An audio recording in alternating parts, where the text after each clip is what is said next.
Hi, it's Dr. Rhee. You need to hear this information. So, did you know that there's over 48 million people in America today who have hearing loss, yet only 1 in 5 people do something about it? Bose just introduced the new SoundControl hearing device, and I am going to be evaluating it to determine if it's something that you should need and get. So, we're going to talk about a number of things in this video. We're going to talk about style and fit, hearing aid features, DIY programming, and how it stacks up against the other hearing aids on the market today. So first and foremost, the new Bose SoundControl Hearing Aids are FDA approved, and they're designed for somebody 18 years or older who has anything less than a moderate hearing loss. So let's dive in and see if this is the right hearing solution for you. So first we're going to dive into style and fit. And I have to say that the new Bose SoundControl Hearing Aid is very comfortable. It looks like a pretty traditional receiver in the canal hearing aid. It has a piece behind the ear and a piece that goes into your ear canal just like this. It is pretty discreet once it's on. Let's talk about ear wire length. This is where it starts to get a little bit more complicated. The Bose hearing aid comes with one ear wire length in a size 2, but you can actually change the length by ordering it online. They give you a special tool to measure your ear wire length, and quite honestly, this is something as a Doctor of Audiology that takes a little time and practice. I'm not really sure how you would be able to accurately measure the fit and the correct length, because fit is paramount to getting a correctly sounding hearing aid. Domes. So let's talk about that, which kind of goes back to this really important piece, which is the fitting. They give you a whole bunch of different dome sizes, and you really just have to kind of eyeball it and see what feels comfortable. The problem with doing it yourself is that an accurately fit hearing aid is very precise and going to give you the right amount of sound. That comes into the issue with the dome size, because if you're not fitting you with the right dome size based on your ear canal shape, some sound can leak out. You can get what's called feedback or whistling, and it really can be just very disruptive and not correct in terms of the volume that you're going to get. The last thing that I want to touch on is the fit. So when you program a hearing aid, or I program a hearing aid as a Doctor of Audiology, I'm going to program it based on a lot of different parameters and use a real ear measurement, which is the gold standard for fitting somebody with hearing aids. It's different. This is not that. It allows you to raise the volume and lower the volume and change the bass and treble, but it's not really going to hone in on an accurate, precise fit. It's more like a car radio where you can raise the volume up and change the bass and treble, but it's not the same as a true hearing aid. And again, if it's not fit right, everything goes out the window, because everything is based on the hearing aid being fit properly and a certain distance from your eardrum. And so if the ear wire is sticking out a little bit further from your ear, that's going to disrupt everything that the manufacturer has prescribed in the settings. So now we're going to talk about hearing aid features. And I think it's important to note that this is a very, very basic hearing aid. So that makes it affordable for a lot of people, but because it's very basic, it doesn't have any automatic features. You are going to rely on the app on your phone in order to change any programs or settings or anything. It doesn't offer Bluetooth aside from being able to connect to the phone for programming. A lot of hearing aids today on the market are Bluetooth compatible for your iPhone or smartphone. This is not that at all. It also does not offer a telecoil, which a lot of people like, and it uses a 312 battery, which brings me to my next point.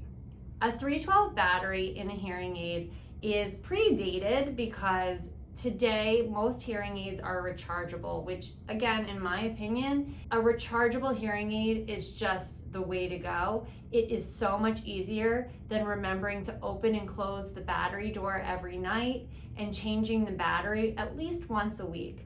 The batteries in this hearing aid online, it says it lasts for about 56 hours. So when I tell patients if they have a battery operated hearing aid, they want to change it roughly once a week, and they need to remember to open and close the battery door in order to preserve the life of the hearing aid battery when it's not being used. This brings me to my next point. So when you have this hearing aid, the battery door is actually very, very sticky. It's hard to open. Not all hearing aids that are using a battery are difficult to open and close the battery door. This one in particular, if you have dexterity issues or are not really good with your hands, this is not a good solution. Using a tiny battery and a battery door that's quite honestly really hard, you have to get in there and pull it open. In comparison to other hearing aids that are using a battery, this is a stickier one for the door to be open. The last point that I wanted to bring up is that earwax. So in my experience, earwax is a major problem and one of the leading reasons why patients come in and say their hearing aid isn't working. Bose provides a cleaning tool so that you can actually brush the tip of the hearing aid. I always recommend to my patients that every night you wipe your hearing aid off and keep it clean and free of wax. The problem that I see is that there is no filter replacement, at least not what they provided or what I saw online. So when wax gets into the hearing aid, which we all make wax and it can all be different, you need to brush it off. But if it gets really in there, it's gonna stop working, and then you're gonna change the battery and you're gonna think, the hearing aid's not working, and the battery's not working, or I have a bad battery, and you may end up going through a bunch of batteries. The problem is that there's really no way to clean this hearing aid once the wax builds up.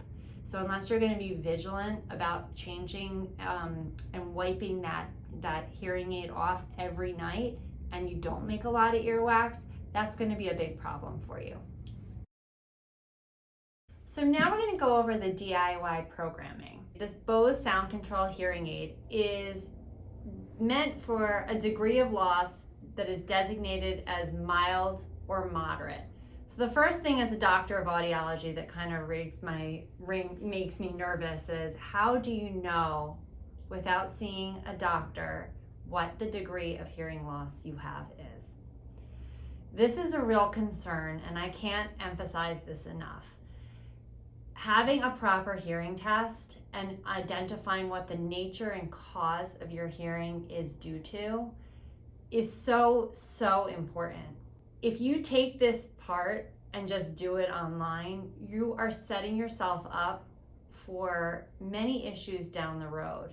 You don't know if the cause of your hearing difficulty is due to wax or fluid, or perhaps you have otosclerosis, which is a stiffening of the bones, or even worse, you could have a tumor on your hearing nerve that could be causing this loss. But if you do it yourself, not only is the results going to be inaccurate, but it's also, you're shortchanging yourself when you have a health issue that needs medical attention, and ignoring that and taking shortcuts is really not the right thing to do. So I can't emphasize that piece enough. That said, when you go to the Bose SoundControl Purchase Buy Now page, it has a lot of information. And right next to the Buy Now button is what Bose calls their Take the Hearing Screener. And it's another button that you can press, and perhaps you think that that's your hearing test. So I actually did that. And I took the test. It takes about 5 minutes. It's really simple, but I did it with my AirPods, and I can actually share the screen capture of everything. But really the takeaway is, it came up and said I may have a moderate hearing loss based on my age. I also did a hearing test in my office right afterwards. I'm going to show it to you because it's obviously a little different. This is my hearing test. I have hearing well within normal limits in both ears from 250 hertz through 8,000 hertz. I don't need a hearing aid, but Bose told me that I do. So I could have gone back to that buy now because perhaps I was having a hard time hearing in noise and bought it. That's really disturbing to me and something that I would look into a little bit further and take into consideration. Perhaps you're struggling in noise and it could be something relating to auditory processing. You just don't know until you're being properly tested by a doctor of audiology. So now we're going to go over Bose's custom tune technology on the app. It has two controls that you as the user can adjust. One is volume and one is sound clarity. So when you click on the volume, it actually takes you to a page that basically says world volume, where you can adjust basically the bass and the treble, the high frequencies and the low frequencies of the hearing aid. And you can also adjust the balance to give you more sounds in your right ear or more sounds in your left ear. That's helpful, so depending on what your hearing is like, you may want more sounds on one side than the other. It does also offer 4 different modes that you can control. Those modes are for conversation, for outdoors, for music, and for television. And within each of those programs that you can manually put yourself in, you can then adjust it further and fine tune it to whatever you want to make a custom program. It's a nice feature for sure, and something that a lot of people I think will take advantage of. You can also change the microphone directions, which will help. So for example, if you wanted to have the mics just facing forward, or perhaps you wanted them to be facing backwards, if you're driving in a car and you want to hear the people in the passenger seat behind you, that's something to consider as well. And it's a nice feature. It gives you a lot of flexibility. There's also some other nice in-app tips and services that Bose provides. So one of those services is that they have a lot of helpful videos in their apps on how to insert your hearing aids and how to put in a battery.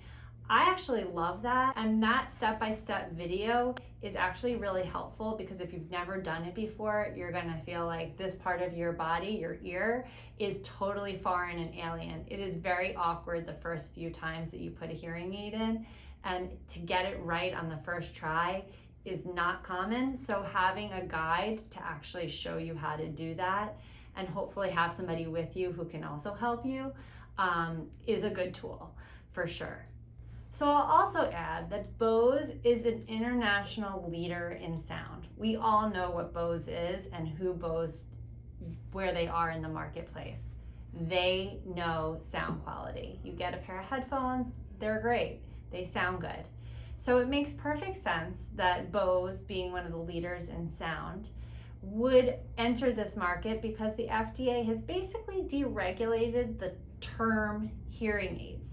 So I personally think that Bose being in this marketplace is very exciting. So in summary, how it stacks up to other hearing aids.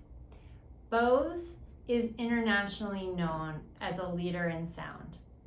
They have marketing dollars behind them, and they're a company that's not going anywhere soon. There are a lot of pop-up DIY hearing aids that come up on the market today, and I just don't think that Bose is going to disappear in the flash of an eye. It's just not going to happen. So if you're going to make an investment after you've had a hearing test, the Bose SoundControl hearing solution, in my opinion, is a good first step, as long as you've had that hearing test. My opinion is that the Bose SoundControl Hearing Aid is a reasonable solution for you after you've had a hearing test by a doctor of audiology and been diagnosed with a mild hearing loss, and you're just not ready to make the more expensive investment in better hearing aids. For $849, you're going to be able to determine if you're hearing better and if something's going to help you.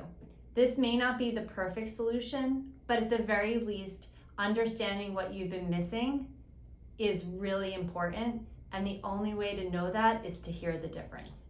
So what I want you to do is follow me on YouTube on my channel, Hearing Doctors of New Jersey. Follow me now.